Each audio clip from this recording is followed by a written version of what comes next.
Hello students, welcome to only UPSC. इस video में हम बात करेंगे आंसर राइटिंग की और आपको दिखाएंगे एक टॉपर की कॉपी। ये कॉपी हमें मिली है जीएस स्कोर की तरफ से। जीएस स्कोर आंसर राइटिंग के लिए बेस्ट इंस्टीट्यूट है। तो यदि आपको आंसर राइटिंग करना है तो प्लीज़ सर्च करिए गूगल पे जीएस स्कोर। यूट्यूब पे आप इन्हें फाइंड कर सकते हैं और ये बहुत बेहतरीन संस्थान है आंसर राइटिंग के लिए। इनके पास बहुत सारे स्टोरेज भी हैं और इनके द्वारा ही हमें ये कॉपी प्राप्त हुई है। ये कॉपी है एक एथिक्स के टॉपर की। किसकी? एथिक्स के टॉपर की। तो जो एथिक्स है वो आप जानते हैं कि जीएस पेपर 4 का पार्ट है और ये बहुत ही इम्पोर्टेंट है यूपीएससी के पॉइंट ऑफ व्यू से। तो इस वीडियो में हम पूरी बातचीत करेंगे और ये देखेंगे बहुत सारे इसमें आंसर मैं आपको दिखा रहा हूँ कि लिखा है।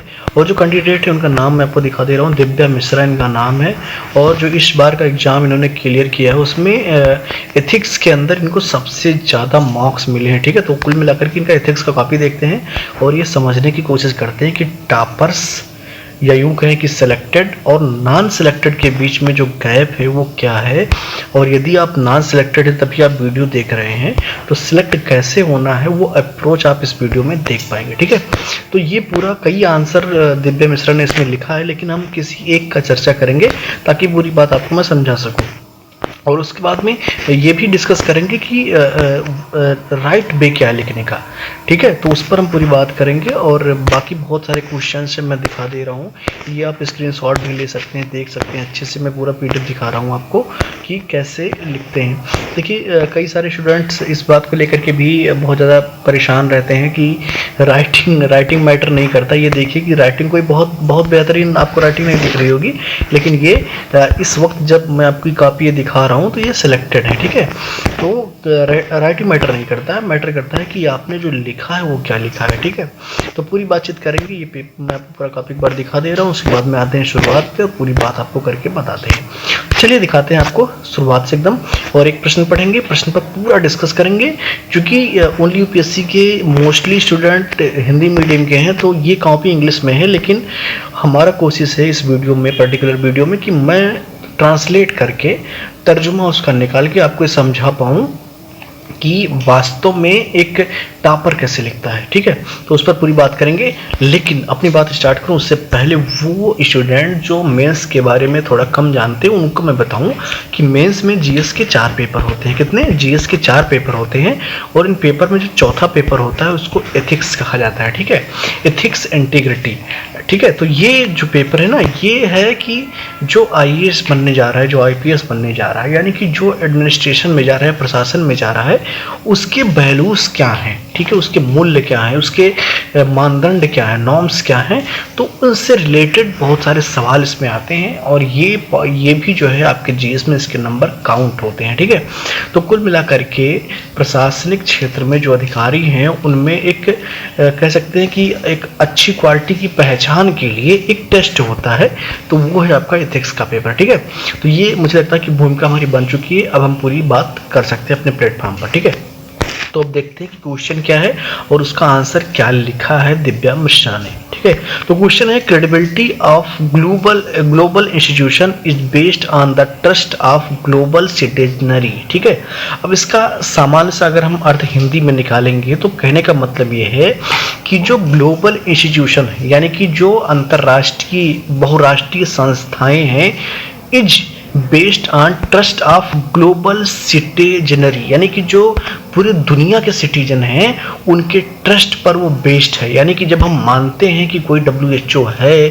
जब हम ये मानते हैं कि कोई वर्ल्ड बैंक है, जब हम ये मानते हैं कि कोई UN जैसी कोई संस्था एग्जिस्ट करती है, तभी उसका कह सकते हैं कि एक वो मजबूत होता है। हमारे मानने से ही वो मजबूत होता है। तो ये जो पहला ये सेंटेंस लिखा हुआ इंग्लिश में, इसका मतलब यही हुआ। उसके बाद में आगे है कि डिस्कस, यानी कि आपको डिस्कस करना है हाउ ट्रांसपेरेंसी, यानी कि पारदर्शिता, कॉमा ट्रस्ट, यानी कि विश्वास, एंड क्रेडिबिलिटी। ठीक है, कि जो आप काम कर रहे हो उसकी क्रेडिबिलिटी क्या है। ठीक है, are related in context of working of WHO in recent past. तो WHO पर क्वेश्चन पूछना बहुत ही लाजमी है, क्योंकि 2 साल से कोविड ने ना सबकी मार के रखी है अच्छे से। तो कुल मिलाकर के कोविड पर यूपीएससी सवाल पूछेगी ही पूछेगी, और उसी से रिलेटेड ये सवाल है कि कोविड के दौरान WHO की भूमिका किस प्रकार रही है, यही सवाल पूछा जा रहा है। लेकिन मैं हमेशा कहता हूं कि यूपीएससी के एक क्वेश्चन में सिर्फ एक बात नहीं पूछी जाती है, उसमें बहुत सारी बात पूछी जाती है। तो सबसे पहला काम क्या होता है, इससे पहले भी मैंने आपको एक आंसर राइटिंग का वीडियो दिखाया था, उसमें मैंने बताया था कि पार्टीशन आपको करना होता है कि क्वेश्चन में पूछा क्या क्या गया है, उसमें आपको पार्टीशन करना होता है। और जब आप पार्टीशन कर पाते हैं ना, तो उसका आंसर आप बहुत बेहतरीन तरीके से लिख पाते हैं।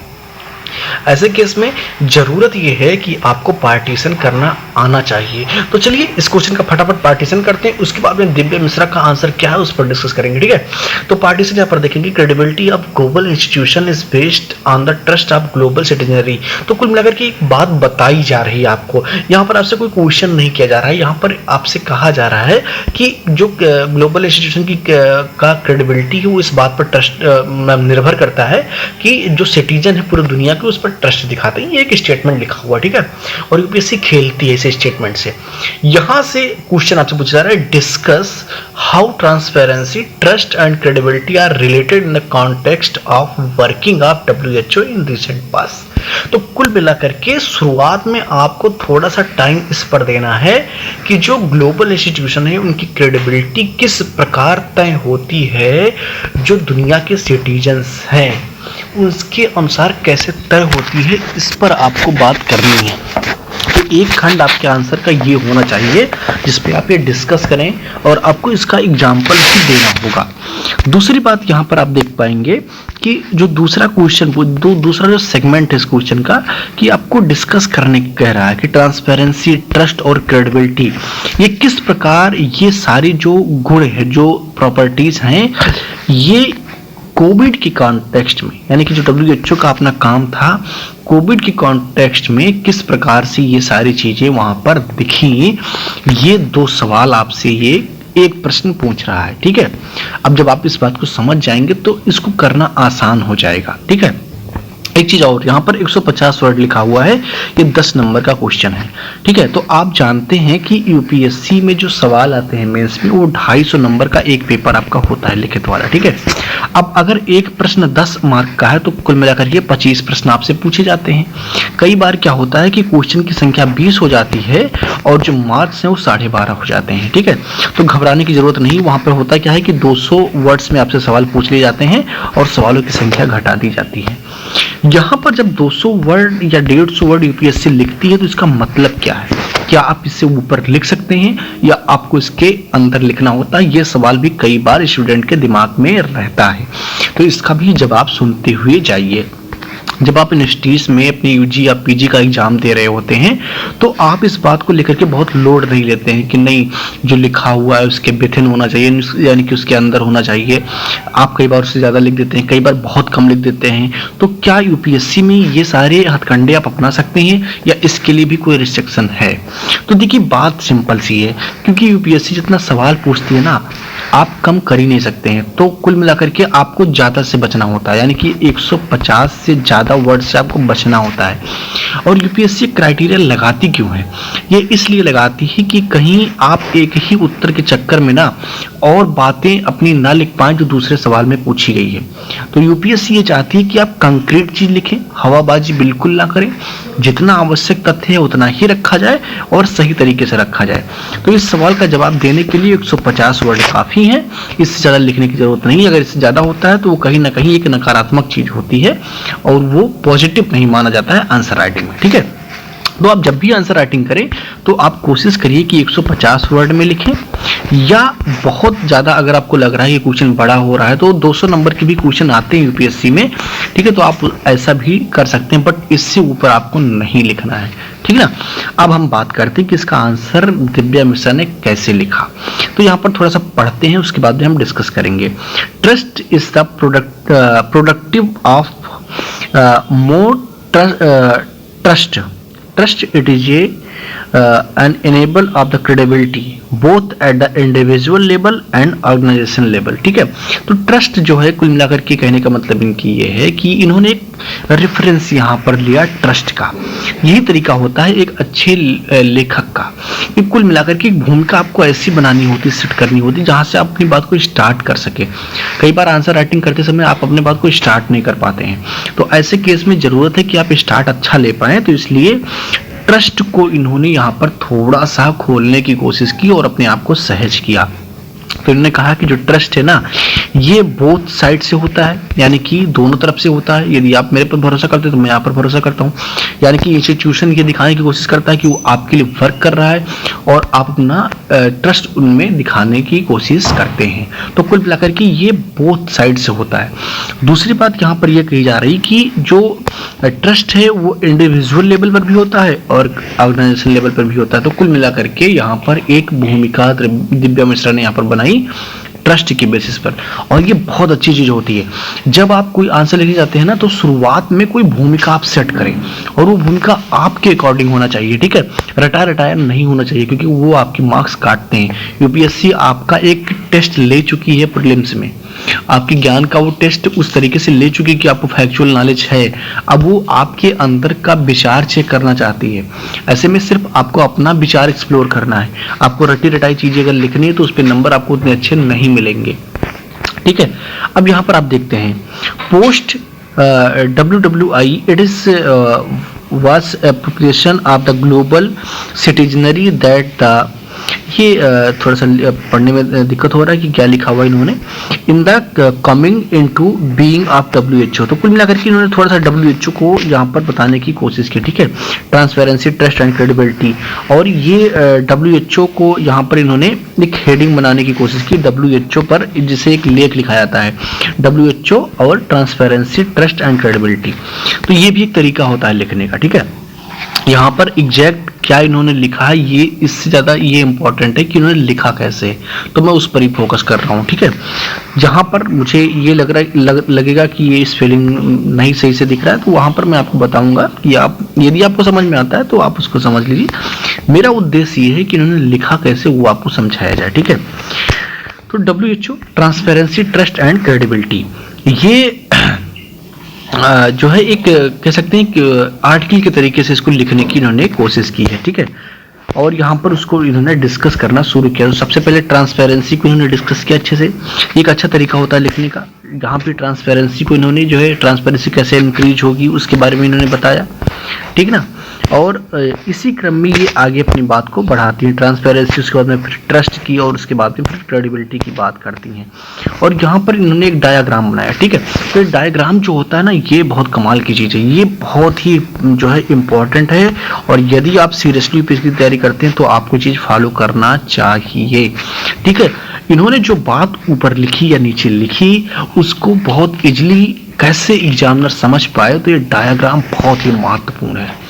मैंने बहुत सारे टॉपर्स की कॉपी देखे हैं और उनमें ये चीज कॉमन है।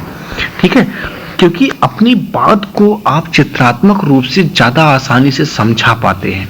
यहाँ पर आप देख सकते हैं ना, ट्रांसपेरेंसी, एंड देन जब ये पॉजिटिव होता है तो ये ट्रस्ट बनता है, एंड ट्रस्ट जब पॉजिटिव होता है तो क्रेडिबिलिटी बनता है, और क्रेडिबिलिटी किसकी ओर इंगित करता है, ट्रांसपेरेंसी की ओर। ठीक है, पारदर्शिता की ओर। तो कुल मिलाकर के डायग्राम के माध्यम से अपनी पूरी बात को उन्होंने समझा दी। जैसे ही एग्जामिनर ये चीज देखता है ना, फट से आपको ज्यादा मार्क देता है अपेक्षाकृत उनके जो भारी भरकम शब्द लिखते हैं। ठीक है, तो आपको भारी भरकम शब्द नहीं लिखना है, इन जनरल आपको समझाना है। आपको निशांत जैन का वो बात याद होगा। निशांत जैन का जब चयन हो गया उसके बाद उनसे एक बात पूछा गया कि क्या यूपीएससी को क्रैक करना बहुत ही डिफरेंट लोग के बस की बात है जो बहुत अलग सोचते हैं। उन्होंने कहा कि नहीं, ऐसी बात नहीं है, जिनका अप्रोच जर्नल है। ठीक है, क्योंकि यूपीएससी को अगर बिल्कुल डिफरेंट आदमी चाहिए था जो बहुत ही ज़्यादा गहराई में जाकर के, जब मतलब समुद्र में गोता लगा करके मोती निकालने वाला होता, तो वो वैज्ञानिक की तलाश करते जो बहुत ही ज़्यादा, जिनका आईक्यू होता है बहुत गहराई में जाकर के सोच सकते हैं, वो यूपीएससी को नहीं चाहिए। यूपीएससी को वैज्ञानिक नहीं चाहिए, यूपीएससी को वो बंदा चाहिए जो समाज को समझ सके, और कैसे, इन जनरल वे। तो जो आप समझा रहे हैं, जो आप लिख रहे हैं, वो एक जनरल वे में होना चाहिए, और वो बहुत अच्छा इम्पैक्ट डालता है यूपीएससी के ऊपर, ठीक है। तो वो बहुत ही कमाल की होती है। और यहाँ पर आप देख सकते हैं कि पूरी कोशिश जो दिव्या मिश्रा ने की है वो उसी प्रकार से की है। इनका जो दूसरा क्वेश्चन था वो भी आप देख सकते हैं, international relation are not divide of ethics, it is just that it is governed by ethical egoism, discuss. तो कुल मिलाकर के यहाँ पर जो सवाल पूछा गया है इसका लबोलवाब अगर हिंदी में निकालेंगे तो कहने का मतलब है कि जो इंटरनेशनल रिलेशन है वो एथिक्स पर आधारित हैं, ठीक है, और इनको आप अवॉइड नहीं कर सकते हैं कि इनमें एथिक्स नहीं। जैसे आप अगर अफगानिस्तान से कोई देश समझौता करता है कि हम एक देश के रूप में उनसे समझौता कर रहे हैं, तो ये गलत बात है, क्योंकि वहां पर जो मानवीय स्थितियां एकदम बदतर हो गई हैं। तो कुल मिलाकर के मैं वही एग्जांपल मैं दे रहा हूं, जो सवाल यहां से आपसे पूछा गया है कि international relation are not divide of ethics, यानी कि आप उसको अवॉइड नहीं कर सकते हैं, it is just that is govern by ethical egoism, discuss, ठीक है। तो कुल मिलाकर के ये सवाल आपसे पूछा गया। यहाँ भी वही अप्रोच सेम यहाँ पर आप देख सकते हैं कि स्टेप बाय स्टेप कोशिश की गई है आंसर देने की। तो इस प्रकार दिव्या मिश्रा ने बेहतरीन आंसर दिया। ये एथिक्स का उनका पेपर था और वो एथिक्स की टॉपर हैं, तो उनके अप्रोच को अपना सकते हैं। यहाँ पर आपने सीखा क्या? पहली बात तो आपने ये सीखा कि कोई आंसर लिखने से पहले आपको एक भूमिका सेट करना है। दूसरी बात आपने ये सीखी कि जहां तक कोशिश हो आप डायग्राम बनाकर के चीजों को समझाएं, ये आपके लिए बहुत फायदेमंद होता है। तीसरी बात ये है कि आप थोड़ा सा व्याख्यात्मक हो और उसको एक आर्टिकल के वे में अगर लिख पाए तो ज्यादा बेहतर होता है। ये तीन चीजें हमने यहाँ पर सीखी। उम्मीद करता हूँ कि ये आपके लिए बेहतरीन रहा होगा। ऐसे कई और वीडियोस हम आपके लिए लेकर के आएंगे जो आपके आंसर राइटिंग के लिए बेहतरीन होंगे। हाँ, एक चीज और है, यहाँ पर मैं कोशिश करूंगा कुछ हिंदी जो टॉपर हैं, हिंदी माध्यम के टॉपर हैं, उनका भी आपको जो है पेपर दिखाया जाए, तो वो भी हमारा कोशिश रहेगा। ठीक है, मिलते हैं अगले किसी वीडियो में। बहुत बहुत धन्यवाद।